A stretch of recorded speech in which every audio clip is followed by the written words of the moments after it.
equal the last value of the epidemic curve. The shape of the curve can determine the type of the epidemic. أو epidemic ما يسمى epidemic pattern of spread. pattern of spread بقى نمط السبريد ده يا ترى هل هو كان common source ولا propagated اللي هو person to person transmission ولا mixed spread. ده اللي احنا هنشوفه في السلايدز الجاي.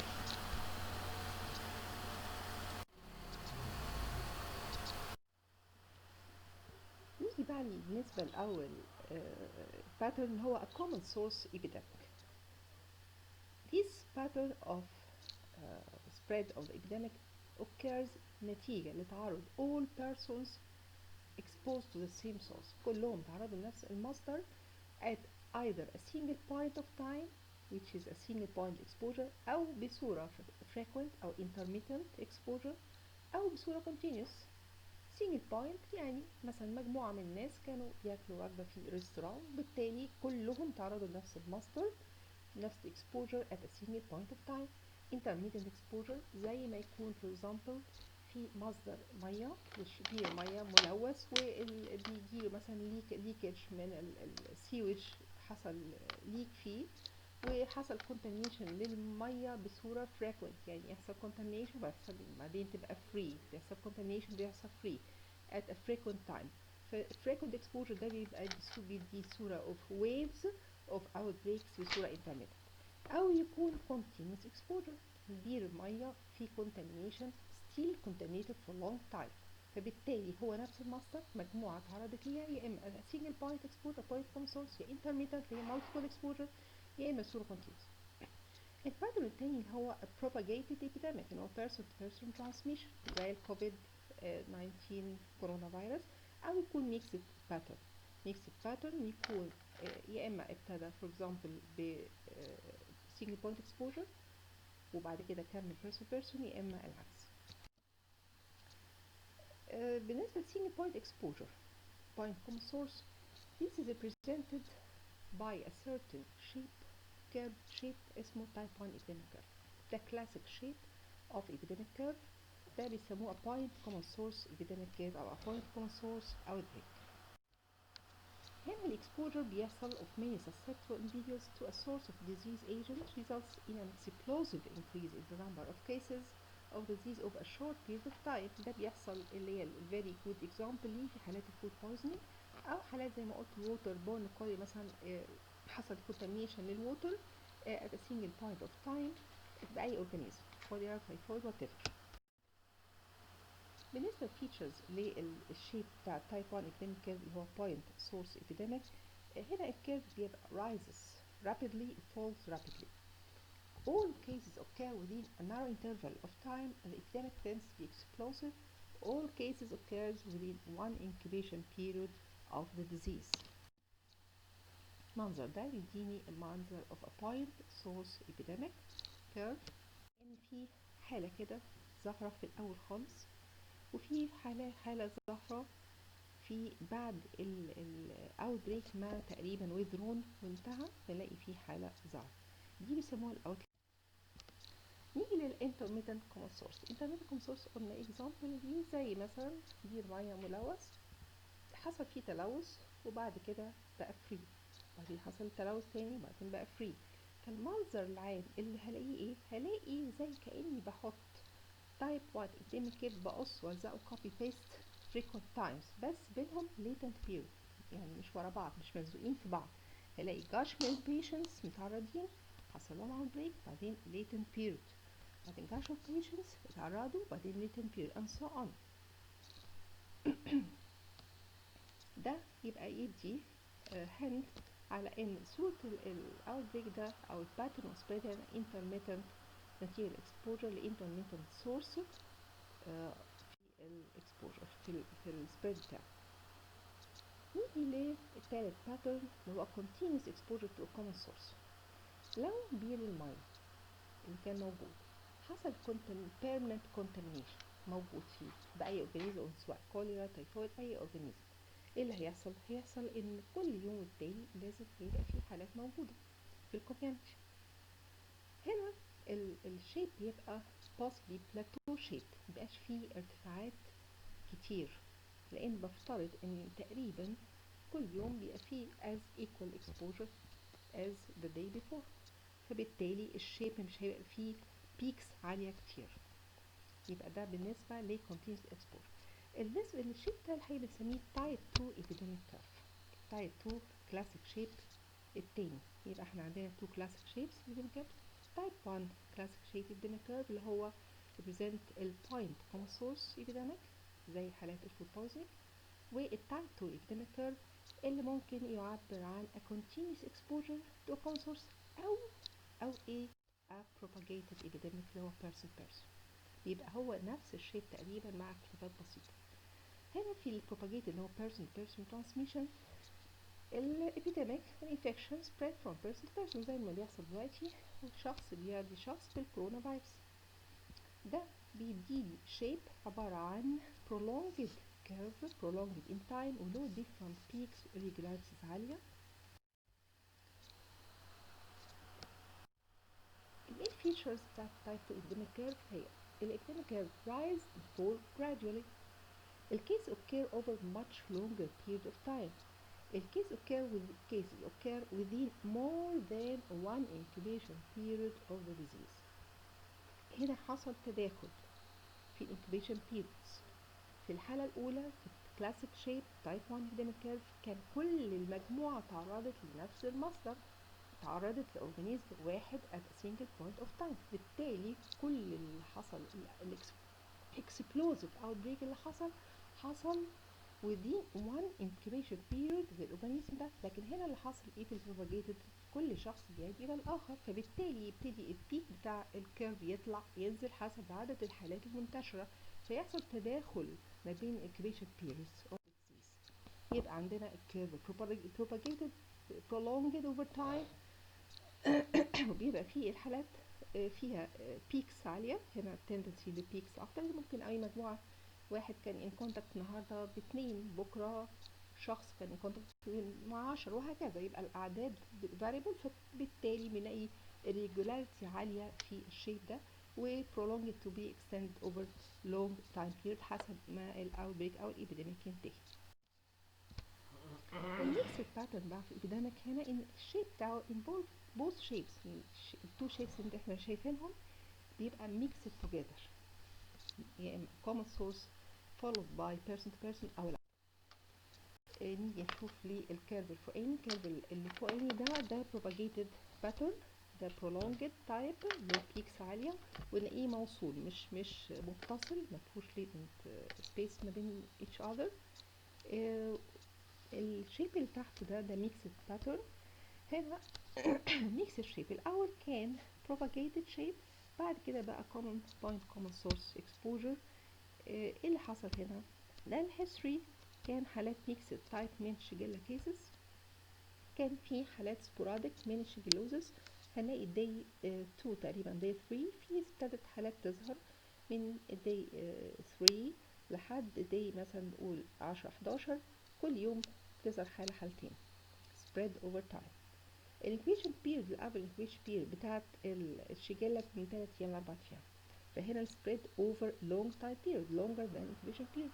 بعد كده ابتدت تظهر الحالات a peak of cases. ظهر امتى؟ كان في هنا احتفال فيستيفال في الفترة دي، كان في كوك طباخ كان موجود من ضمن الحالات اللي انتشرت في الفترة الأولانية في الأوتبريك الأولاني اللي هو person to person. هو ساعد في الطبخ في الفيستيفال ده، فبالتالي حصل contamination ل very high number of cases. اتقلب الباترن of spread للpoint common source epidemic أو outbreak sorry of shigellosis، وأصبح الباترن هنا mixed pattern. بداية كان person to person أو propagated then بقى point common source. طيب الحقيقة بالنسبة للإبيديميك كيرف هو اليوتيلايزيشن بتاعه زي ما شفنا له different values. It helps to generate hypothesis about the pattern of the spread. طبعا الكيرف بيساعدنا في فهم الداتا اللي احنا بناخدها already بنكون مجمعينها قبل كده من الكيسز، او بتساعدنا في حل بعض غموض الداتا اللي احنا ما قدرناش نوصل لها زي ال possible time of exposure نقدر نوصل له، ال unknown agent ممكن اوصل له. احيانا الباترن والسبريد مبقاش عارفه واضح قدامي، فبالكيرف يساعدني ان هو يفهمني الباترن والسبريد كان شكله ايه في الاوتبريك او الابيديميك اللي حصل. طيب ده بالنسبه لليوز اوف the time factor. يبقى ده عملنا descriptive epidemiology with respect to when time factor. نيجي بقى where اللي هو place of occurrence. place is very important variable، لانه place لو انا studying place انا عايز اشوف المكان اللي حصل فيه، اللي كان سبب فيه السورس وحصل فيه تعرض للحالة. ده very important عشان لما يبقى فيه هو السورس هقدر اصل الى البليس، اقدر اعمل له examination المكان، اشوف الاوريجن ايه وابتدي اعمل ايه my control measures. عشان كده المكان حدوث الاوتبريك او مكان الاكسبوجر ده very important for me. انا هنا بعتمد على different maps زي street maps، زي spot maps، transportation route maps. دي بتساعدني على الوصول الى المكان اللي حصل فيه الاوريجن او source of the outbreak. في عندي بعد ما بنصل الى المكان المفروض ان انا بعمل studying للانفيرمنتال كونديشنز الموجوده في الادنتايد بليس عشان اشوف لو في اي مشكله في المكان.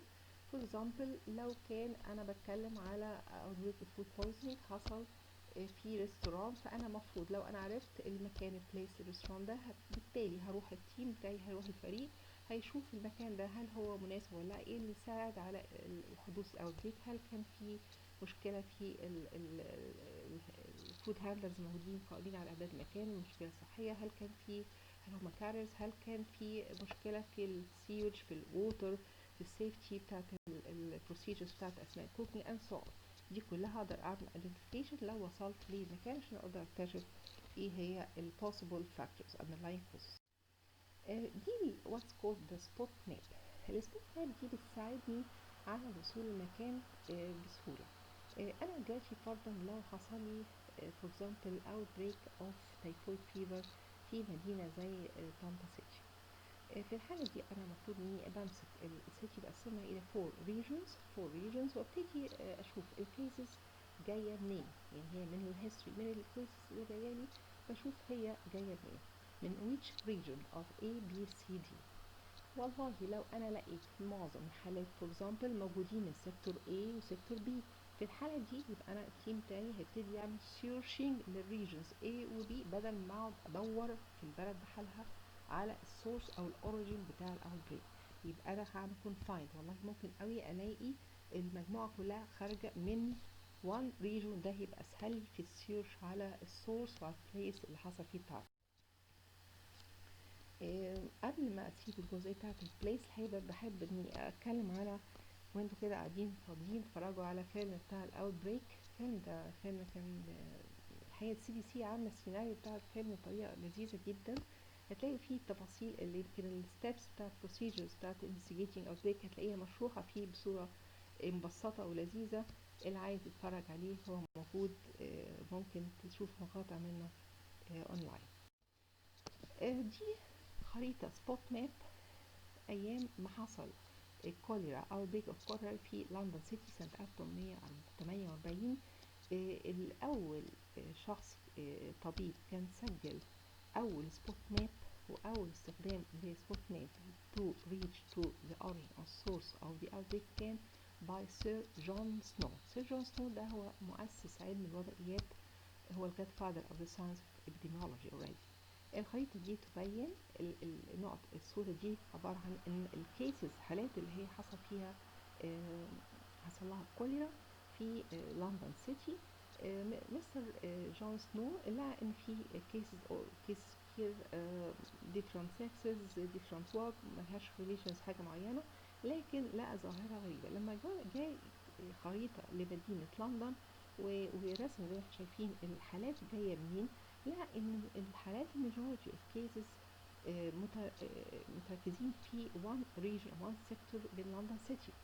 لما ابتدى يفكر طب ايه يا ترى ايه اللي بيميز السيكتور ده من other regions of London City، لقى ان الريجن دي supplied بcertain water من بير ميه موجود، لكن other regions of London City كان supply بتاعتها water surface water. فبالتالي راح اخد امر قضائي وراح لبير الميه ده وقفل بير الميه خالص. وانس ان هو قفل بيه الميه حصل withdrawal وللاوتبريك اوف كولر. هنا كان اول بدايه استخدام ازاي يوصل من ماب يوصل للأوريجين أو source of the outbreak to contain it. نيجي لتالت variable for described epidemiology distribution هو about the distribution أو characteristics of the outbreak by persons. يهمني هنا ان انا طبعا اعرف كل الكرايتيريا بتاعت الكيسز حالات الموجوده، الايج، السكس بتاع الاوكيبيشن، الريزيدنس ساكنه فين، ماريتال ستيتس، education، كل الديموجرافيك والاي دي بتاعت كل الحالات لازم تبقى عندي. ممكن قوي الجاست الايج يبقى هانت عندي، ممكن حالات جايه فور اكزامبل او دي جاي لي اطفال كلهم في مدارس، يبقى انا عارفه ان المكان اللي تعرضوا فيه داخل المدارس او في حضانات فور اكزامبل، او جايين وركرز جايين من مصانع معينه، يبقى انا عارفه ان الاكسبوجر اتعرض مهني في الاوكيبيشن هما فيه. فبالتالي كل التفاصيل دي very important لما باجي اجمع الداتا about the personal characteristics. Also determine the individual epidemiologic history.